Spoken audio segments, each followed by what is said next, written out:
in the Harness: Stories, Solutions, and Strategies for Safe, Satisfying Driving. This podcast is all about working animals in harness, from agriculture to pleasure driving to performance driving at the international level. Learn about what driving is, training tips, history, and more with each episode. I am your host, Corey E.R. Trout of CERT Horsemanship. This episode is about the importance of self-carriage, what it is, how to develop it, and how to look for it and discover if you actually have it. What is self-carriage, you might ask? Well, it is not a vehicle. Little punny driving humor there, sorry guys. My best definition of self-carriage is that it is the horse's ability to carry itself in a relaxed and balanced manner while it's working.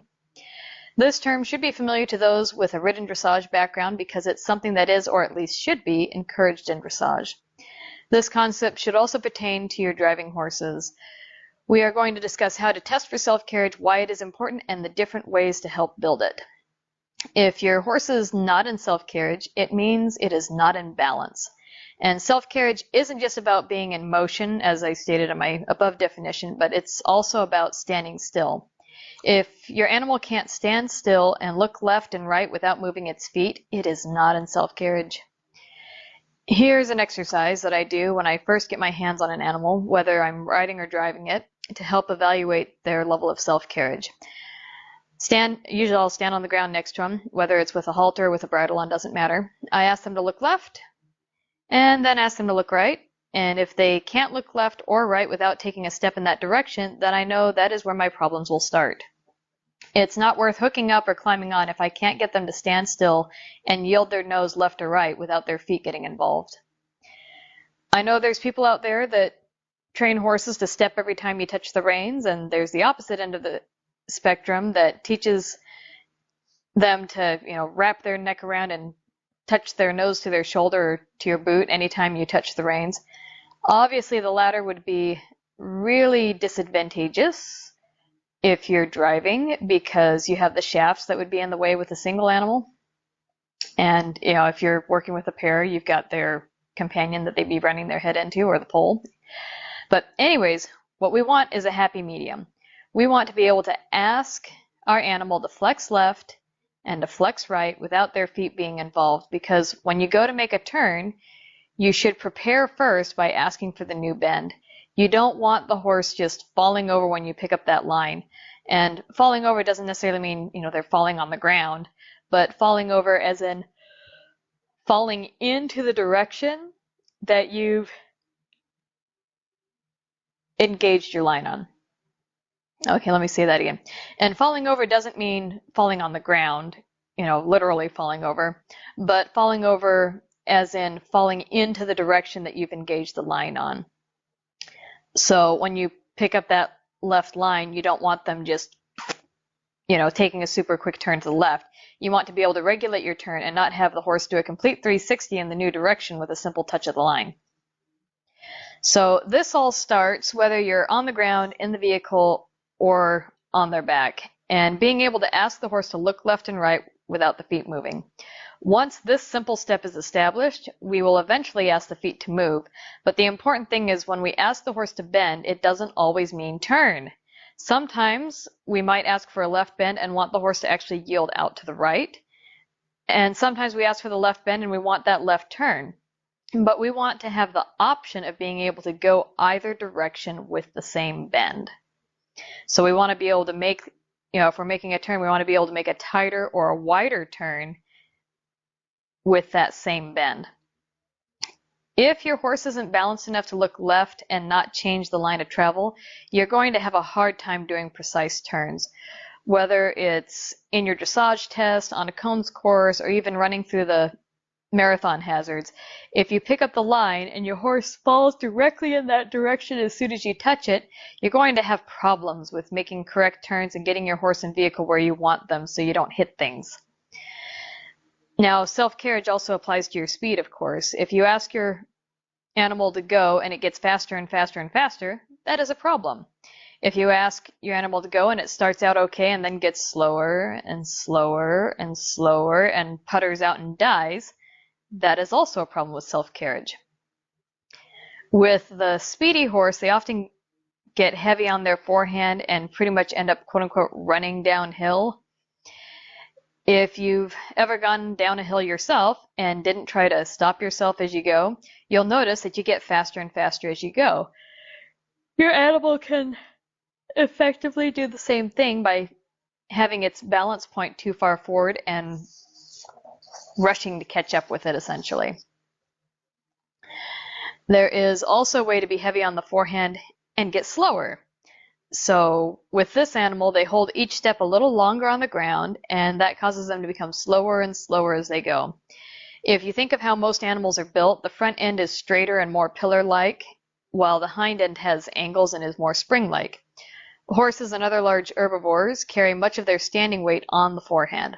Thus, the front legs are designed like pillars to hold up the bulk of their weight. And then you look at the hind legs, and they're designed for dynamic propulsion, which means when the weight shifts behind, they become more mobile and they can move with greater freedom and balance. When the front end is heavy, you lose maneuverability. When the animal is slowing down like a ton of bricks rests on its shoulders, or speeding up like it's falling downhill. When the front end is heavy, you lose maneuverability. And that's true whether the animal is slowing down like a ton of bricks is resting on its shoulders, or speeding up like it's falling down a hill. We want the happy medium where we ask the horse to go, and it goes and maintains that speed and direction until we ask them to do something else. Of course, take into consideration fitness level of your animal, but we should be only asking our horse to work within its physical ability, right? Grand plan ideal, the horse stays trotting until you ask it to canter or walk. You ask it to walk and it should stay there until you ask it to halt or trot, and so on and so forth. It all boils down to this. In order to do these things, when you ask them to do it, the horse has to be balanced. It's really hard to change direction or speed if you're not balanced correctly over yourself. If your horse is strong and wants to just book it down the road, you need to teach it to hold itself in better carriage and balance, so when you ask it to come back and slow down, they are going to be physically capable of doing it. Especially if you're working on streets and roads, you got to be able to stop across traffic lights, stop signs, whatever else. That you can't just let them go, go, go, go, go. It's not safe. Now again, this goes both ways. It's not just about the horse's balance, it's about how you allow them to stay in balance or encourage them to stay in balance. With driving, we just have our lines in our whip in order to physically influence the horse. There's not a whole lot else we can do. We do have our voice, and the voice can be very effective, but it has to be trained in a lot more, as it doesn't naturally slow down or speed up the horse. If you have a horse that is extra forward and cruising right along, you don't want to just sit there and hold their face and keep steady to try and prevent them from going faster. It is tempting to just hold them into the gait and pace that you want to set, but what you actually need to do is ask the horse to come back to the pace that you want and then leave them alone. Because they can't be in self-carriage if you're forcing them into the position or speed that you're asking them to be in. So keeping with the speedy horse here while driving, I will have in my brain the exact pace that I want, and I am going to ask myself every once in a while, is this the pace that I want? And then I check in with the horse. Are you going the pace that I want? If the answer is no, you're going too fast, I'll slow them back down. Ideally, you can slow them down to the pace that you want and then leave them alone for a bit and see. But more likely than not, what you should do is actually slow them down a little bit below the pace that you want, and then allow them to space to either stay at that slightly lower pace or know that they will speed up, and give them that extra grace period to feel no pressure from you. So anytime they speed up past what you want, slow them back down. Every time they speed up past that set pace, you bring them back a little bit slower and give them the space to be left alone for a time before the next correction. So this just kind of allows the horse to have a little bit of a grace period so that you're not constantly checking them back, checking them back, checking them back. This also goes back to the standing still thing from the most important gait episode. If they're being corrected back to the exact place where you want them to be over time, they will be less likely to go off and do their own thing. Also, providing that space where the horse can be left alone to just do the job is super important to encourage them to be in the right place. Again, if you're just holding them at a set speed when you finally let go, a lot of them are just going to go. They're going to be gone. There's no communication there. They're just gone. And then you have to work twice as hard to bring them back. I'm sure some people out there have ridden or driven horses before that you feel like you have to hold them the whole time because as soon as you give them half an inch, it bolts off down the lane. And if that's a problem you have, I would suggest that you go all the way back to address the issue on the ground before hooking them again. Because anytime you pick up the lines, they should have some sort of retarding action on the animal you're working. And then, you give them space and allow the animal to carry itself in its new balance. If when picking up the line, it does not redirect the step or shift the weight to the haunches, you have some work to do to refine your and your animal's communication. If you don't give them the space to be comfortable and be balanced in themselves without you sitting there holding them up, you will have a very hard time convincing them to go the pace that you want them to go. So there is another common term in dressage that's called quote-unquote on the bit. I personally don't like this term much, and it's not because I also do a lot of work bitless, but on the bit in my brain, it gives the image of leaning on something, so you're leaning onto it, when that is exactly what we don't want. Some might argue that this is actually a mistranslation and that the proper term is on the aids, meaning the animal is responsive and sensitive to the handler's aids, but that again is kind of getting off our basic point here. But on the bit, an animal that is imbalanced in self-carriage, ideally. But I want you to think for a moment about asking the animal to balance off of your lines and not on the lines. So envision like a ballerina at the bar while learning a new pose. They use the bar, I think it's called a balance bar, practice bar. Somebody who is in the dance world can correct me, but they use the bar at the start to help orient and organize their body, but they don't lean onto it to leverage their body parts into position. They don't lean on it, they touch off of it. The pressure comes onto the bar, but only to help redirect that pressure back into deeper balance within the body. The line should function the same way for the horse. Pressure comes and they push off of it into better, deeper, more stable balance within their core, rather than pressing into it to hold them up. So going back to our slow animal and how you can address its lack of continued impulsion in a similar manner to the speedy horse, but just opposite. Basically, you have your set pace in your mind, and if they start slacking off, you ask them to step it up. You're not going to try to make them not slow down or break gait. You are actively asking them to pick up the pace and move with more energy. So you might even, just like with the slower or with the fast horse, you ask them to slow down a little bit below what you wanted. You might push the slow horse a little bit faster than you might think you want, to give them a few seconds of you leaving them completely alone. And then if, or more likely when, they drop below your set pace, you step them back up again. Eventually they'll figure out and settle into the pace that you want and be able to carry it. And of course, keep in mind that this might take time for the animal to build both the strength and the balance in themselves to hold that steady pace. So the same thing goes for the fast horse. You have to give them time and space to develop new habits and better balance. So your slow horse, you will ask them to step it up, leave them alone, and allow them to carry themselves. When they die, step it up again. Give them a chance. And it is a lot of work to have to go faster, slower, faster, slower, faster, slower. And your horse that likes to slow down is probably of an energy efficient mindset and will catch on pretty quick that, oh my gosh, this going faster and slower thing is really wearing me out. Maybe if I maintain speed, I won't have to go faster and slower, etc. and so forth. So your slow horses may actually catch up on this a little bit faster than your speedy horses do, but all up to the individual. So the idea that the horse has to carry themselves still stands when they are being slow. You can't just sit there and tap with the whip and say, keep going, keep going, keep going, don't die, don't die, don't die. Because one, they're not getting a second of peace and quiet because you're tapping them the whole time. And two, they're eventually going to become dead to your aids and you're putting in a whole lot of effort and getting nothing in return. So if all of your energy is going into don't slow down, it's not going to work as well as if you simply ask them to speed up. And it's all basically about balance. The animal being balanced, whether the imbalance is in going faster, slower, or bending and turning.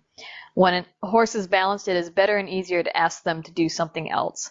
Think of it for yourself. If you're not balanced in motion, it's a lot harder to change what you're doing because sometimes you're using the momentum of your movement in order to compensate for your lack of balance. So the horse who is speeding up, they might be leaning forward and going faster and faster and faster because they're not balanced in that motion. So it's really hard for them to slow down because they lack the balance to do so, and we have to help them shift that balance back to their hips so that they can sit up and sit down. Now, a horse who falls in on a turn is also not balanced in the turn. Same thing for a horse that falls out. They start leaning one direction and their balance point tips to the inside in the case of a horse that falls in, and they keep spinning in a smaller and smaller and smaller circle because they don't have the balance to carry themselves through the turn appropriately. So, helping a horse improve its self-carriage is a combination of staying out of their way and also guiding them into better balance. If your horse is not balanced, how do we help them get back into balance? I may even start at that very basic level I mentioned at the start of this episode of can you look left and right without changing your body position? If they can't do that, that's where you start. Once they can look left and right without their feet moving, then you can ask them intentionally to move their feet. So it'll then progress in a manner like this. So can they look left and yield their hip to the right? Can they look left and yield the shoulders to the left?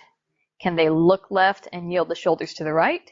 And can they look left and yield the hip to the left? And of course, same thing's also true on the right-hand side.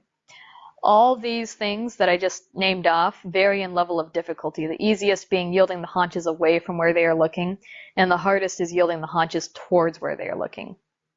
So I do have a video of the different yields here on the Patreon, and you can look that up under the driving training collection.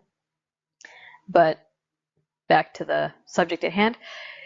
You would start this on the ground, in hand, and if the in-hand work is going well, you can then move on to the long lines. You should be able to get all of these while ground driving. And then you move into the vehicle if your horse is already broke to drive. All the time, you are seeking to improve their mobility and balance in these exercises. Here's a couple other exercises that you can do to improve your horse's self-carriage. So spiraling in and out of a circle without changing the bend is a great exercise to help improve flexibility and balance. So your horse is looking left and you can turn into the left, but also move out to the right. And you want to spiral. You don't just want a super tight little curlicue. You want to gradually come in and gradually move out. And that precision in how quickly you make the turn smaller or bigger is what really helps work on your animal's flexibility and balance.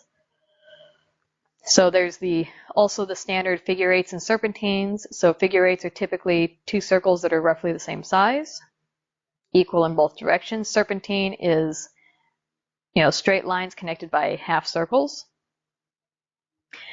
And when you're working on those two, the figure eights and serpentines, you want to be sure that you have the choice as to whether or not you can change directions. Some animals will very quickly go, oh, we're doing a figure eight, or oh, we're doing a serpentine.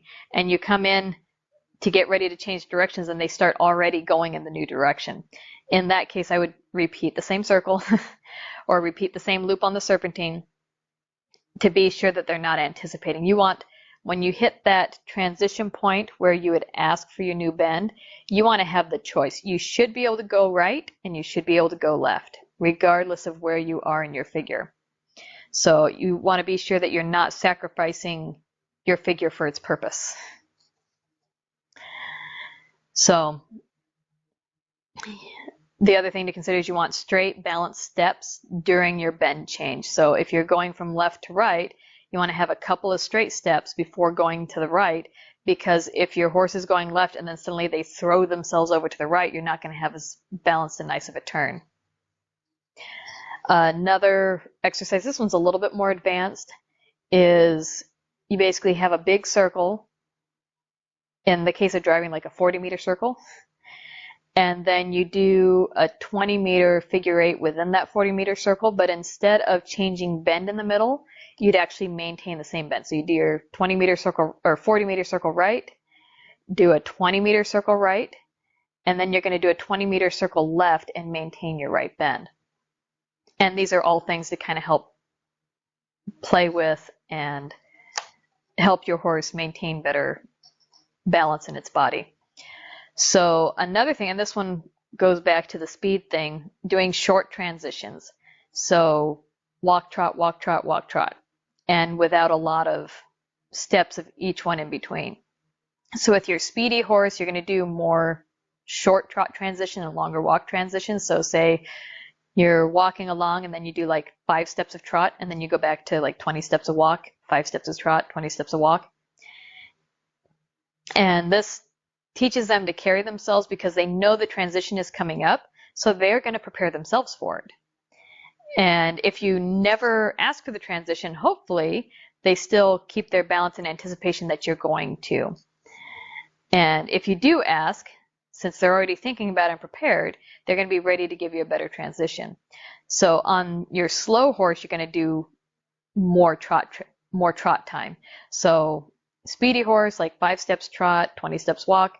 Slow horse, probably invert that, 5 steps walking, 20 steps trotting. So on your speedy horse, again, you may allow them to trot longer when they start, coming back in a nice, balanced manner and maintain their pace better. Now, on a horse who might be particularly jiggy and they speed up, sometimes just trying to check them back within the gait isn't enough. I'll just do full stop. So if they're walking and they start trotting, nope, full stop. Give them a second, ask them to walk. They start jigging, full stop. Ask them to walk. And that one you got to be careful with because it really depends on the individual horse. Some of them, there are times when you just have to allow them to trot a little bit. And others, it's like, no, you just need a full stop. And that's very much an individual animal, individual situation thing. So, continuing on. Oh, another consideration on the slower horse when you're doing transitions, if they kind of flop into the downward transition, immediately ask them to go again. Don't give them any extra steps. So you're trotting along, you ask them to walk, and they just splat, immediately ask them to trot again. Try again, ask them to walk, splat, immediately ask them to trot again. And also keep in mind, for your horses that are looking for those slow down transitions, start with just your voice. Don't even think about touching your lines. Just say the word, know that they're probably gonna flop and die, and immediately ask them up again.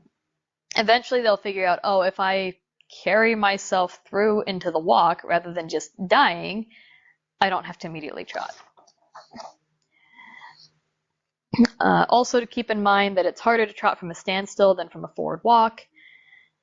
And, over time you can skip transitions like that. You can go from halt to trot, trot to halt, walk to canter, etc. and so forth. But, excuse me. I think I'm going to repeat that. So it's harder to go from, say, a trot to a standstill than it is from a forward walk to a trot or from a trot to a walk. As your horse gets better, you can challenge their balance more with bigger transitions. But, another thing to consider. So if they carry the trot well and they don't lose impulsion in the transition, allow your slow horse to have a little bit longer walk break to kind of reward them for that. All right. Hopefully that gives you some assessment tools and exercises to try and help you and your animal improve your self-carriage while working. And keep in mind that animals that are in self-carriage are a lot more fun to drive. It's much more fun dealing with an animal that knows how to carry itself and maneuver through situations than one that you have to sit there and manipulate a ton to try and keep the same pace that you want, push them forward, or having to pull them back, or having to push them out or bring them in. And, if they're just balanced in themselves, it's so much nicer to drive them. I hope you enjoyed this and learned something new. If you have questions or comments, you can reach me at easyintheharness@gmail.com. If you wish to support this podcast and other educational content, please go to our Patreon at patreon.com/certhorsemanship. That's CERT horsemanship. It will also be linked in the show notes. Being a supporting member gives you early access to the podcast episodes and transcripts.